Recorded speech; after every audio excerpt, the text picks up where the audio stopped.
পেহেলগাঁওয়ে সন্ত্রাসী হামলায় ২৬ জন পর্যটক নিহত হয়েছেন। বলিউড তারকারা সোশ্যাল মিডিয়ায় শোক জানিয়ে সুবিচারের দাবি করেছেন। কাশ্মীরের পেহেলগাঁওয়ে নিরীহ পর্যটকদের উপর এই কাপুরুষোচিত হামলা অত্যন্ত নিন্দনীয়। এই ঘটনার কোনো ক্ষমা নেই।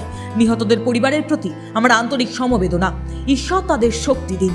অপরাধীদের কঠোরতম শাস্তি হওয়া উচিত। আলিয়া ভাট। পেহেলগাঁও থেকে আসা খবর হৃদয় বিদারক।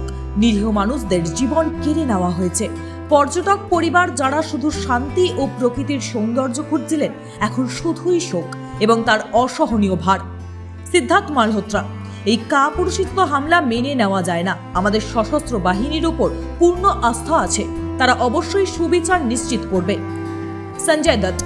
তারা আমাদের মানুষদের ঠান্ডা মাথায় হত্যা করেছে, এটা ক্ষমার অযোগ্য। আমরা চুপ থাকবো না, প্রতিশোধ নিতেই হবে।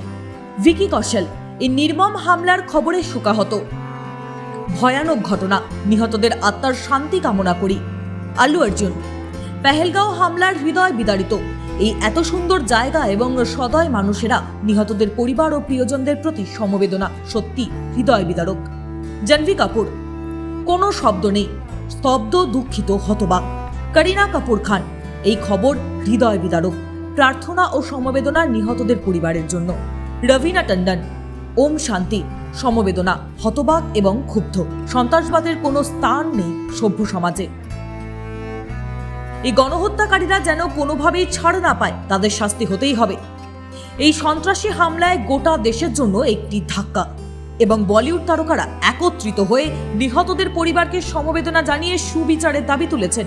এই ঘটনাটি মানবতার বিরুদ্ধে একটি কাপুরুষোচিত আক্রমণ এবং ন্যায় বিচারের জন্য দেশবাসীকে একসাথে দাঁড়ানোর আহ্বান জানায়। টাইমস নাও খবর।